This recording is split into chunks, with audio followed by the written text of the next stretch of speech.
go back to the 90s! Boom shakalaka! My calculations are correct. When this baby hits 88 miles per hour, you're gonna see some serious shit. My flows hit you at straight 88 miles per hour, that's enough to generate 1.21 gigawatts, son, and I'm on the run from the Libyans. It was a straight jack move for plutonium, and when they van rolls up, it's pandemonium. 1:18 a.m. at Twin Pines Mall is when I can pinpoint my total downfall. Now they say that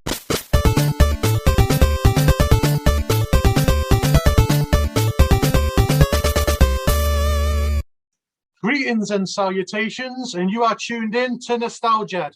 And today I am joined by a very, very special guest, the one and only Vas Blackwood. Vas, how you doing, buddy? Very well indeed. Very well indeed, Gerard. Thank you. Very well indeed. Good to see you, man. How's it going? Yeah, excellent. Really good. It's not raining this August, 2021.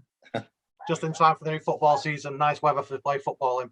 Well, that's right. Yeah, and it's been a very, very wet August. But my mum was saying to me, actually, was talking about the fact that there's not going to be a Notting Hill Carnival. And she did say to me, well, you know, it's always raining during the carnival period. So it's like, and I thought about it, and she said, it's got a point. It does rain quite often that weekend. Only when you plant something, it chucks it down. That's right. Now, Vas, obviously, everybody knows you, Rory Breaker from Lock, Stock, Mean Machine. But to me, I grew up in a place called Rochdale in Manchester, where it was a large minority area. I was around my friend Dalton's nanas a lot, Jamaican family. So we watched a lot of stuff like Lenny Henry Show. Obviously, you played Winston Churchill. I'm not going to do the accent, the Winston, because obviously 2021, I was sacked by the end of the week. But no, yeah, Winston Churchill. Winston Churchill, so called because his mum said he looked like him. Yeah. What was it like on the Lenny Henry Show? Can I just ask? Wonderful experience. Absolutely wonderful. And it's really nice of you to have me on your show and discuss working with Sir Lenny Henry. He wasn't Sir Lenny Henry at the time. Well, no, it's true. He wasn't Sir Lenny Henry at the time, but he became Sir Lenny Henry. And it's wonderful because, I mean, Lenny Henry was a huge fan of mine, and I'm sure you was talking about your friend and even yourself, you know, from I think it was Opportunity Knots or New Faces. Was it New Faces? Lenny started New Faces, was it? Yeah, New Faces. And what was that one with Chris Tarrant, the kids show? He won the talent show, didn't it? I think it was New Faces. Yeah, and it was a talent show, and he won week after week after week, and that launched his career. And quite a few years after, I worked with him on the Lenny Henry, Delbert Wilkins, BBC, Brixton Broadcasting Corporation show. Yeah, and I played Winston. It's wonderful experience. Yeah, like I said, it must have been amazing to work with somebody like Lenny. So many other guys as well that went on to have amazing careers in that show as well. One person I want to talk about you working with as well, quite early in your career, you got to be on Only Fools and Horses in a great episode, by the way, where you held the trotters hostage.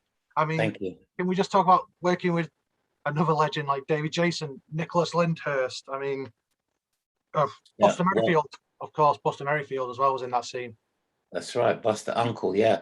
So again, Sir David. Yeah, because but at the time he was just David Jason. And wonderful. You know, I mean, I was so lucky to acquire that role. I was actually offered the role to play Lennox Gilby, the damn elusive Shat Ado. And Ray Butt, the exec producer, called me into the BBC offices and he said, read this. He put me in an office and walked away. He was a bit like Del Boy, Ray Butt, an amazing guy. I think he's up there with the great producers up there in heaven somewhere. Wonderful Ray. I think he is now, passed away, but real old school BBC, you know, these people, the foundation of the BBC. And they'd obviously seen my work, and Mandy Fletcher was the director. So obviously he's spoken with Mandy, Mandy's spoken with him. They've called me in, they've sat me down to read the script and left me in an office on my own. I read this, it's a 30-minute ep. And, you know, that's roughly around about, say, 40 pages. And yeah, I read it fairly quickly. Even though I'm dyslexic, I read it fairly quickly. And I was laughing when I was reading it, thinking to myself, this is really good. So when he came back into the office, he said to me, he said, right, what do you think? And I said, yeah, it's really good. He said, right, you're going to do it then? And I was a little bit like, because it didn't normally work like that, you know? And he said, you're going to do it. And he got me up and he said, he was walking me back to the reception. BBC White City, in White City, the BBC TV Centre is a big place. Yeah. And we were just walking around these corridors and he had his hand around me and he was like Del Boy. And he was saying to me, I said to him, well, look, Ray, you know, because I was up for this TV series for Channel 4. And that was a series. And this was just a one-off. And I was like, well, you know, Ray, yeah, I'm up for something, but you know, I know my agent will just definitely talk to you. No, don't worry about that. You'll do it. Don't worry about that Channel 4 thing. No. You got to do this. You got to. And I was like, I've never been in a situation like that before, my young career. And yeah, by the time he got me to the reception desk and said goodbye to me, like, all right, I'll phone your agent and tell him you want to do it. And I walked away thinking, this man. So in the end, the Channel 4 thing they were messing me around anyway. And I did that job. And I'll tell you now, right up to this day, I still get people stopping me and asking me to say the lines right up to this day. So it was a job well done. And I believe, and the amazing thing was that we actually, so you had the scene where I come into the supermarket and we filmed that. We filmed that at a Tesco's, I believe in Ealing somewhere. And then on a Sunday, we filmed all of that. And then then we rehearsed for a week as they do.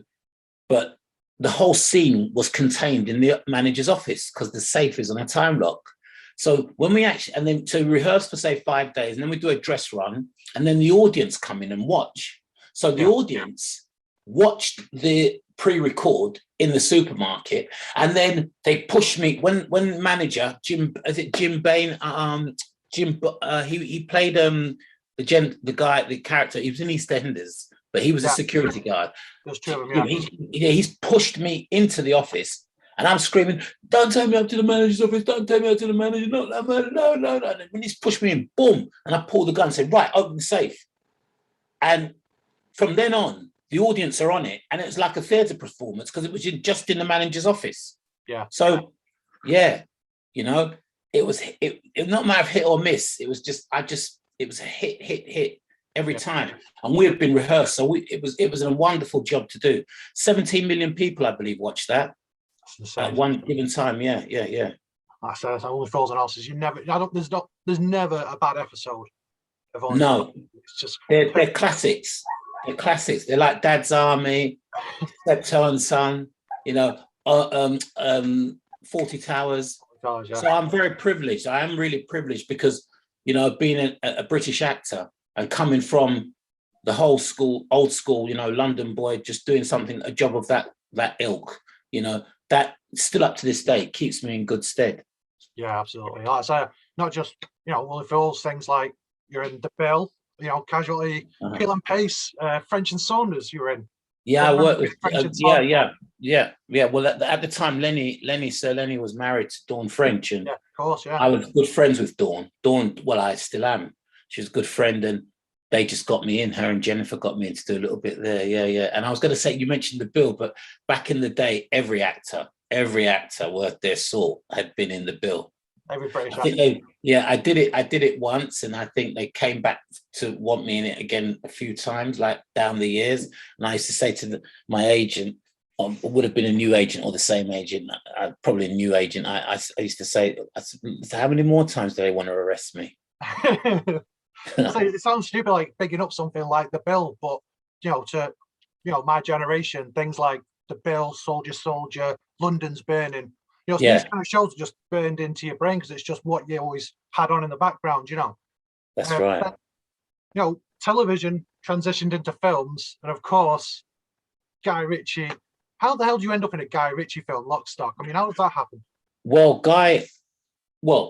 So I ended up working for Lenny Henry because Lenny Henry used to come, Sir Lenny used to come and watch theatre performances at Riverside Studios in Hammersmith, which was very near his house at the time. And I started my career as theatre acting, as most actors do, old school, through the theatre, television, then films. And what happened after, when I did the Lenny casted me via seeing me on stage as Winston. And then when Guy used to come home from college, he said to me, he used to watch the Lenny Henry shows and he loved Winston and the dulcet tones and all of this, that, and the other. And, he liked my style. And he basically offered me that role as well. So he was dead keen on having me to play the role of Rory Breaker.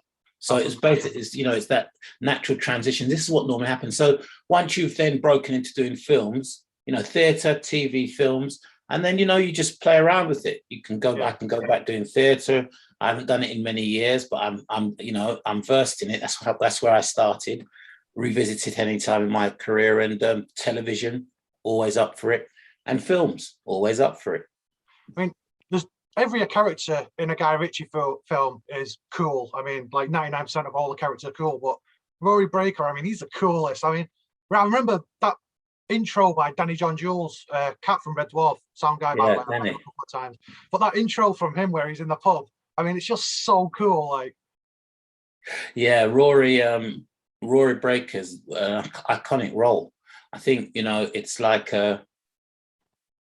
it's one of those roles where, I'll always be remembered for that role. And there's nothing wrong with that at all. But, it's like, being an actor, especially in England, you have to, it's like, it's a matter of the right role next, and I'm always I'm still really interested and intrigued, and I have a deep hunger for what is going to be the next one, the real next big one, Vas. And that is a very good design. I could tell that, I could give that advice to any actor, young, old, whether you're still in the game, because you're only old when you're cold, So once you've got your heartbeat going and you've got your spirit and you've got your energy and you've got that get up gumption in the morning, you always think about what would be the next role. But it's a very, very hard, it's a very specific role. And Guy, as you know, he's, even up to now, he's made The Gentleman. You watch The Gentleman and things like that. He's very smart and quick-minded and so intelligent when it comes to making movies. And, you just, like Quentin Tarantino, is the same type of thing. But it will happen. And when it happens, I'll be pleasantly surprised when I go on to do the next thing, which defines my career, because as I said, you're only old when you're cold, So yeah. To me, it's quality. I mean, like I say, it led to things like Mean Machine, working with Vinnie Jones again, and things like that. Those roles are just amazing. Like, especially the Mean Machine one. I mean, that's hilarious. That film, I still watch it to this day. Mean Machine, Mean Machine's a really good. It's a nice feel-good factor movie, but then it's got a little bit of grit to it because it's set in a prison. But Matthew Vaughn produced, and wonderful producer Matthew Vaughn, wonderful man, and Barry Solnick. I'm sorry, Barry, if I haven't pronounced that right. He was actually a Sky football director, cameraman, as it were. So he used to go and film Sky football games, up and down the country, and bring those into for Sky. And so it was his first film as a first actual movie, motion picture movie, but he had football experience, a lot of football experience, shooting football.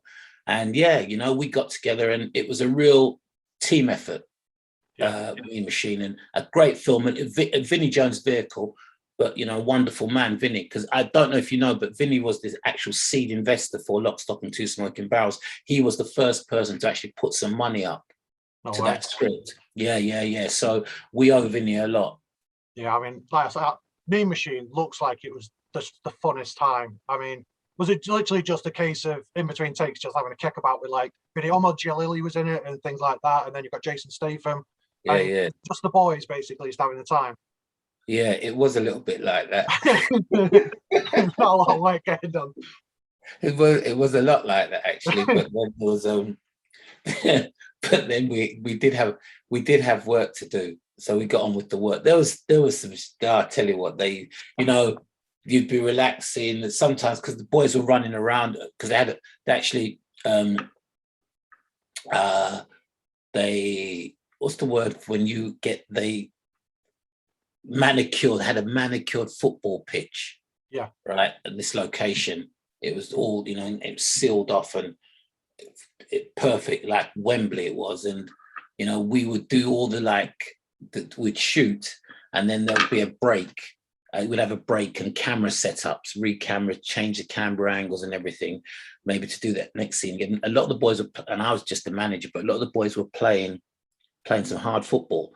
We had Wally Downs as our coach, Wally Downs from Brentford, and there would be a break. So guys would sit down, we'd all sit down in a group, and it was warm, the weather was good, and they'd take their boots off just to kind of there'd be a physio there or whatever.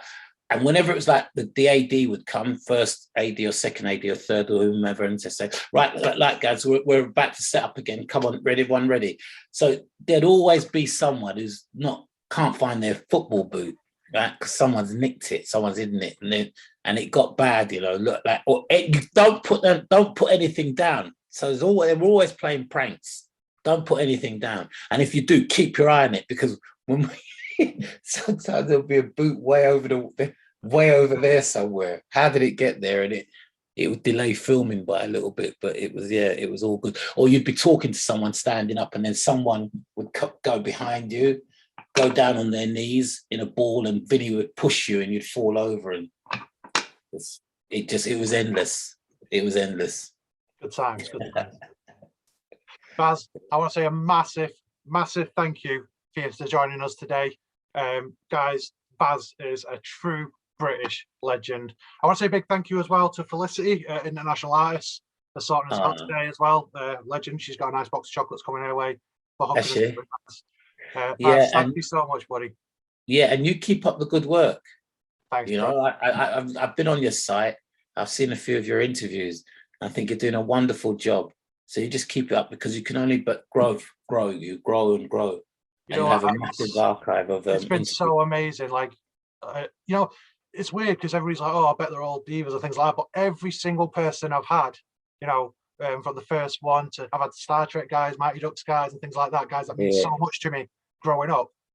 They've all been so sweet and so nice, and it's been such an amazing experience doing this. I mean, I only started it during lockdown because obviously I was furloughed and I needed something to keep busy with. But yeah, I mean, it's taken off amazingly, and every single that's brilliant. That's what it's all about, and I think it's wonderful. And I mean, you're being taken seriously, so just keep on going, man. You hear it from Vas. Make sure you're subscribing, commenting, liking all the videos. Nostal-Ged is rocketing, man. Yeah.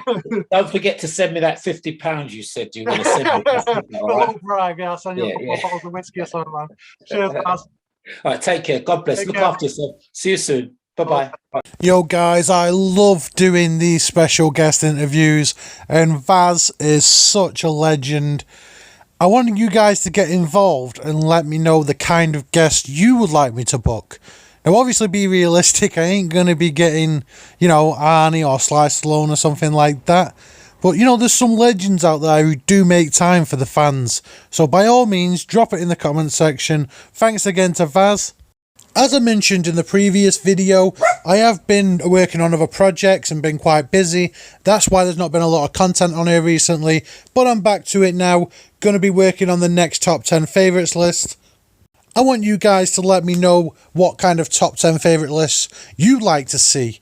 Obviously, we've got October coming up. I could do quite a few Halloweeny ones, get some old school Halloween videos in, like Hocus Pocus, Little Monsters, maybe Treehouse of Horrors from Simpsons. Let me know what you want to see, and I'll get on it. Love you guys. Take care. Peace out. They took our job! They took our jobs! Durk-a-durk!